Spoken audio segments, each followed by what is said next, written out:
درخت پر اوقات سے زیادہ پل لگ جائے تو اس کی ڈالیاں ٹوٹنا شروع ہو جاتی ہے۔ اگر آپ اپنی زندگی کو خوشگوار بنانا چاہتے ہیں تو غیب جوئی اور نکتہ چینی سے دور رہیں۔ اگر سوچ مثبت ہو تو زندگی خوشگوار گزرتی ہے۔ ہر مشکل حالات کا مقابلہ کیا جا سکتا ہے۔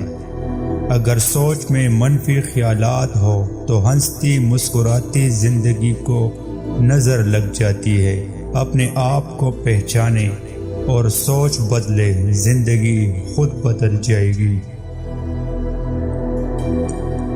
دنیا میں ہر دکھ کی دوا دوست ہے، لیکن جو دکھ دوست دیتے ہیں اس کی دوا پوری دنیا میں نہیں ملتی۔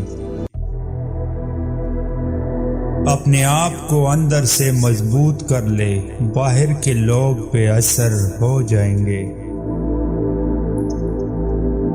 بچپن میں جہاں چاہے ہنس لیتے تھے، جہاں چاہے رو لیتے۔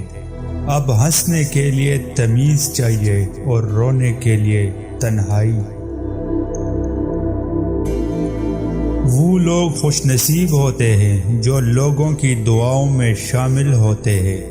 ہر چیز میں خوبصورت بنے، اپنی دوستی میں، اپنی محبت میں، اپنے اخلاق و آداب میں، اپنے معاملات میں، حتیٰ کہ فاصلوں میں بھی خوبصورتی بنائے رکھے۔ دکھ تو سب کی زندگی میں ہوتے ہیں، خوش بس وہ رہتے ہیں جن کے پاس یہ احساس ہو کہ رب ہے نا، سب سنبھال لے گا۔ مصیبت میں گرے ہوئے بندوں کو سب سے پہلے مدد کی ضرورت ہوتی ہے۔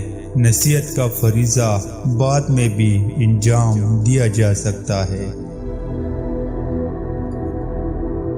دو لوگ جب بھی آپ کے سامنے آئے تو فوراً تعظیم میں کھڑے ہو جاؤ، حتیٰ کہ آپ وقت کے سلطان ہی کیوں نہ ہو، ایک والد اور دوسرا استاد۔